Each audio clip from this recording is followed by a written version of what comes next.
Assalamualaikum warahmatullahi wabarakatuh dan selamat sejahtera. Apa khabar pelajar sekalian? Kita bertemu lagi pada subjek pengurusan perniagaan AP 025 dan kita sekarang ni masih membincangkan lagi bab 1 pengeluaran jam yang keempat. 1.3 kawalan inventory. Dan bagi pelajar pengurusan perniagaan, perkataan kawalan inventory tidak asing bagi anda semua. Sebab anda telah didedahkan berkaitan inventory daripada subjek yang lain, terutamanya subjek perakaunan. Apa yang kita nak sentuh tentang kawalan inventory, iaitu yang pertama, kawalan inventory dan kepentingannya. Yang kedua, jenis-jenis inventory. Inventory merujuk kepada bahan-bahan ataupun barangan yang disimpan oleh organisasi untuk kegunaan pada masa akan datang.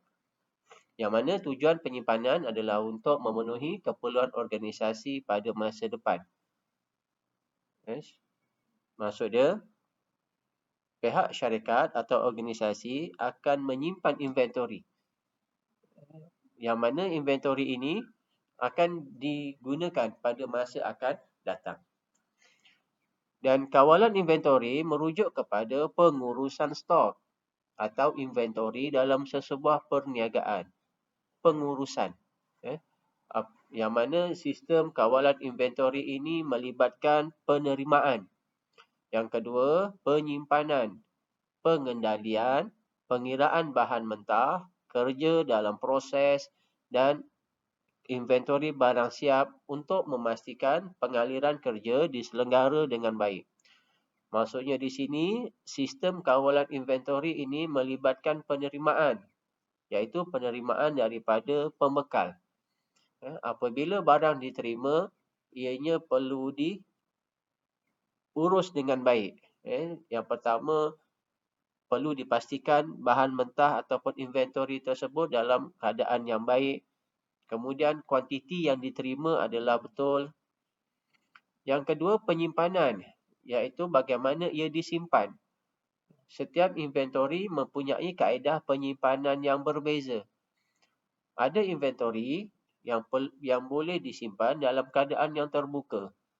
Ada pula inventory yang perlu disimpan di dalam ruang yang khas, yang memerlukan suhu tertentu untuk memastikan ia tidak rosak. Seterusnya, pengendalian, iaitu bagaimana ia dikendalikan. Iaitu bagaimana kaedah penyusunannya.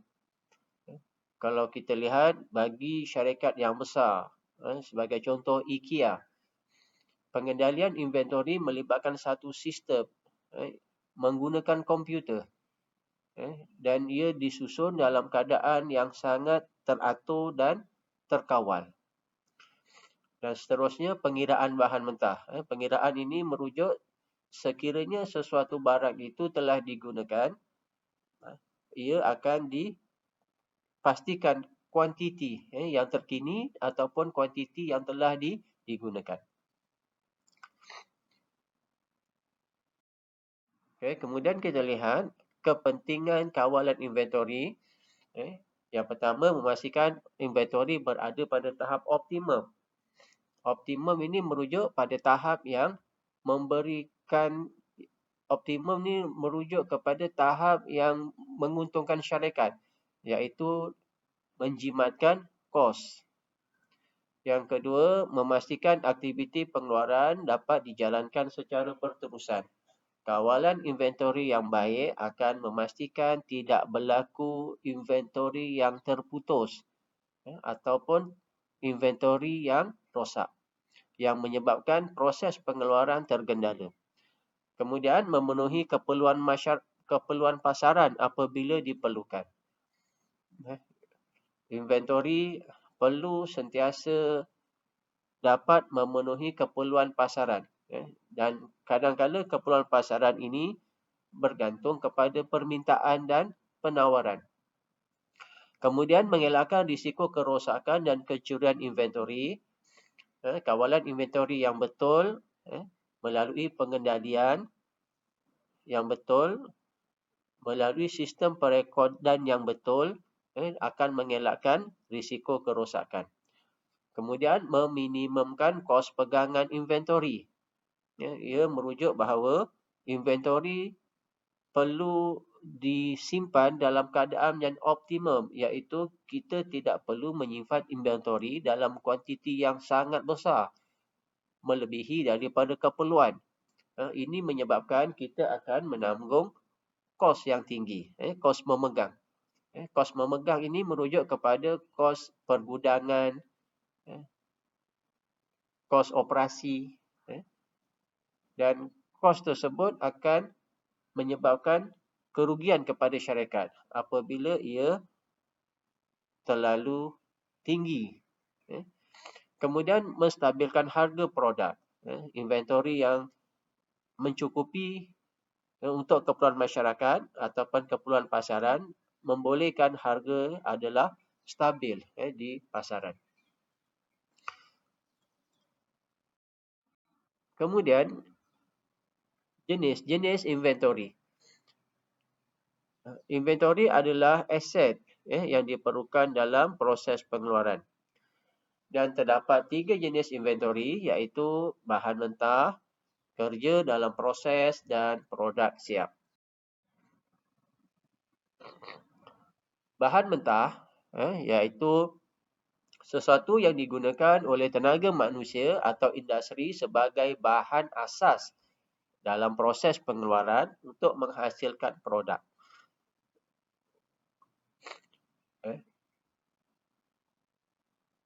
Bahan mentah ini adalah bahan asas. Maksudnya dia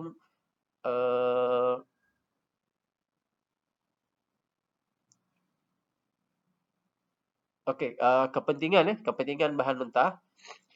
Kepentingan bahan mentah sebagai input yang diperlukan untuk proses pengeluaran. Kemudian bahan mentah boleh ditambah nilai untuk menghasilkan produk separuh siap ataupun produk siap. Dan bahan mentah yang berkualiti akan menjamin pengeluaran produk yang berkualiti. Yang mana kalau kita lihat daripada gambar ini, contoh kelapa sawit, itu adalah bahan mentah ataupun bahan asas yang terlibat dalam proses pengeluaran, ataupun kayu balak ataupun biji timah sebelum ia diproses kepada bahan yang lain. Seterusnya, kerja dalam proses, iaitu kerja dalam proses merujuk kepada proses pengeluaran yang belum selesai tapi telah mengalami perubahan input. Contoh tadi tu minyak kelapa sawit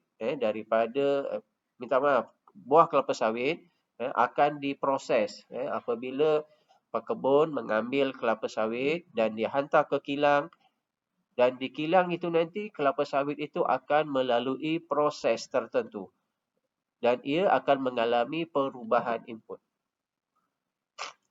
Daripada aspek perkilangan, kerja dalam proses boleh dirujuk sebagai satu proses di mana pekerjaan telah berlaku tetapi tidak dikenali sebagai produk siap kerana ia belum menjadi produk yang sempurna.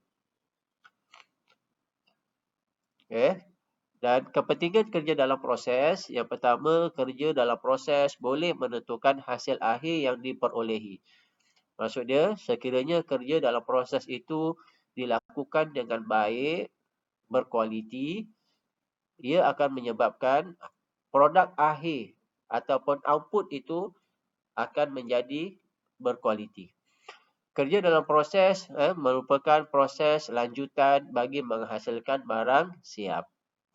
Kita ambil contoh. Ini adalah contoh minyak kelapa sawit yang masih berada dalam kerja dalam proses. Yang mana minyak sawit ini belum boleh lagi kita gunakan untuk memasak. Ia perlu melalui satu lagi proses yang lain. Dan pada gambar yang kedua, ini adalah kayu balak yang telah diproses menjadi kayu. Kepingan-kepingan kayu. Dan ia juga perlu melalui satu lagi proses untuk menjadikan ia barang siap. Dan gambar yang ketiga adalah besi aluminium yang diproses daripada biji timah. Seterusnya, produk siap, iaitu hasil yang dikeluarkan setelah proses pengeluaran selesai, dikenali sebagai produk siap. Produk siap akan disimpan sebagai inventory sebelum diedarkan kepada pengguna. Produk siap mempunyai ciri seperti boleh digunakan terus oleh pengguna. Selain itu, produk siap mempunyai reka bentuk fizikal yang jelas supaya aktiviti pemasaran boleh dijalankan. Kepentingan produk siap yang berkualiti akan mendapat permintaan daripada pelanggan dan laris dijual bagi menghasilkan keuntungan.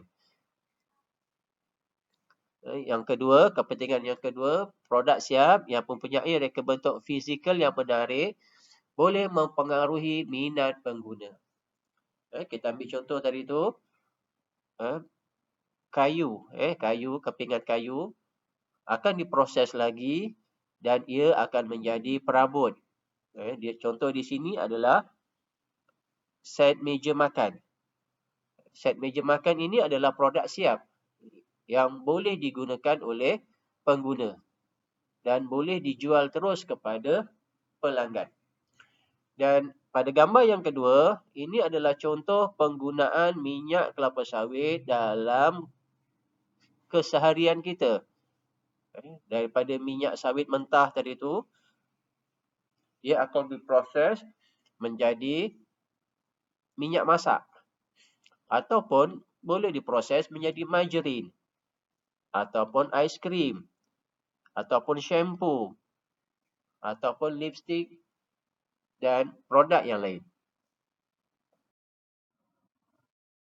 Itu saja kuliah kita pada jam yang keempat.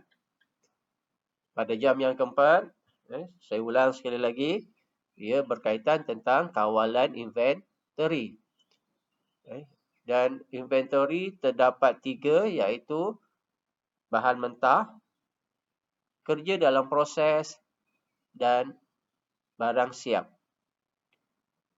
Itu saja daripada saya. Jumpa lagi dan jangan lupa untuk mengisi soalan formatif kuliah. Sekian.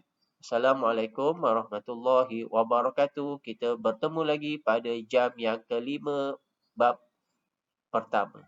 Sekian. Terima kasih.